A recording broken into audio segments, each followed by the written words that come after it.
सुप्रभात। बाबा कहते हैं, मेरे प्यारे बच्चे, जानता हूँ कुछ फैसले ऐसे हैं जो तुम ले नहीं पा रहे हो और परेशान हो। क्या करें और क्या ना करें, लोगों से ज़्यादा पूछना भी नहीं चाहते हो। निश्चिंत रहो, तुम मेरे पास बैठो और जो फैसला सही होगा ना, वो मैं तुम्हारे सामने हर एक चीज़ धीरे धीरे लेकर के आ जाऊँगा। क्योंकि जब से तुम जुड़े हो तब से तुम्हारी जिम्मेदारी और हर एक फैसले मेरी है। तो जिस फैसले को लेकर के अभी तुम इतना विचलित हो ना, परेशान ना हो। तुमने मुझे पूर्ण समर्पण कर दिया है ना, तो जो फैसला है, जो तुम्हारे जीवन का सबसे बड़ा फैसला है, वो मैं ले रहा हूँ। और देखना, वो फैसला बहुत ही अच्छा होगा। अभी शायद तुम्हें वो चीज़ें समझ में ना आए, क्योंकि जो चीज़ें मैं करता हूँ ना, वो धीरे धीरे करता हूँ, जल्दबाजी में नहीं। और यही तुमसे भी मैं कहता हूँ, सबूरी रखो, निश्चिंत रहो।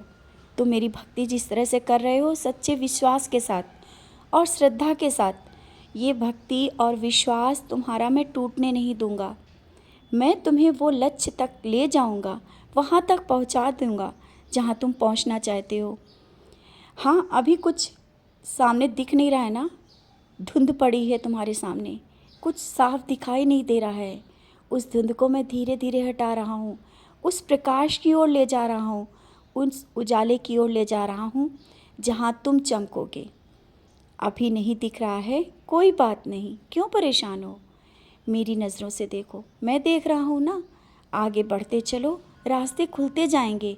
जो तुम्हारे लिए सही होगा ना, मैं वही करूँगा, क्योंकि मैं हूँ तुम्हारे साथ, तुम्हारा साईं है तुम्हारे साथ।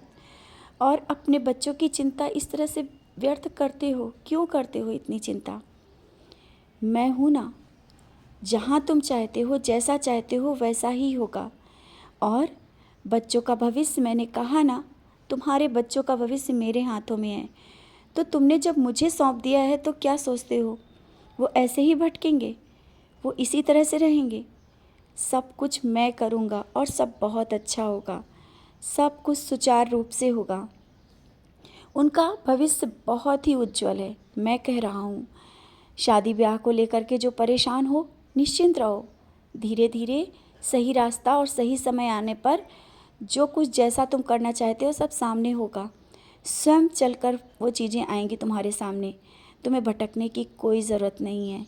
तुम्हारे घर में जो बरकत नहीं हो पा रही है, उसे लेकर के जो चिंतित हो कि आ रहा है धन, लेकिन वो व्यर्थ में खर्च ज़्यादा हो रहा है, इसके लिए हो सके तो किसी गरीब की थोड़ी मदद करो। जितनी तुम किसी के लिए सोचोगे, मदद करोगे, तुम्हारी बरकत बढ़ेगी। जानता हूँ अभी सोच रहे हो कि है नहीं तो कैसे मदद करूँ।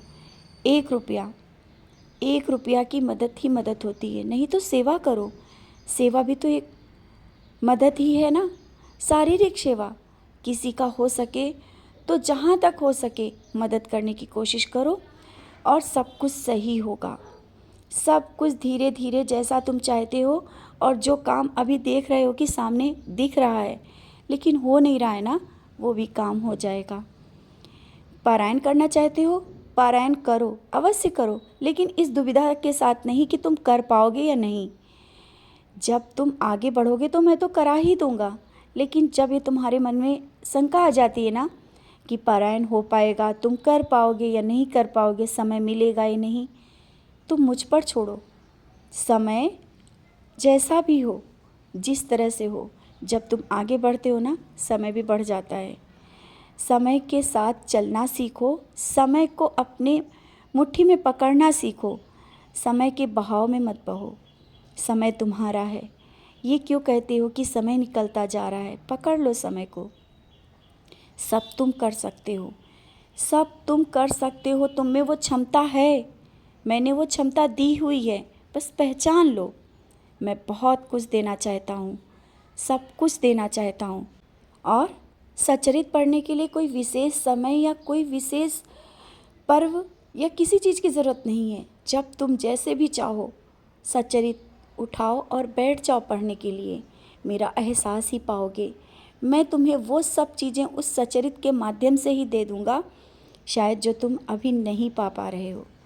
तो सच्चरित हो सके तो 1 अध्याय रोज़ पढ़ना सीख जाओ। जब धीरे धीरे ये अभ्यास कर लोगे ना, तुम्हारी आदत बन जाएगी। और जो पढ़ रहे हो, अगर जो बच्चे मेरा सच्चरित पढ़ते हैं वो मेरा आभास, मेरा अनुभव कर पा रहे होंगे।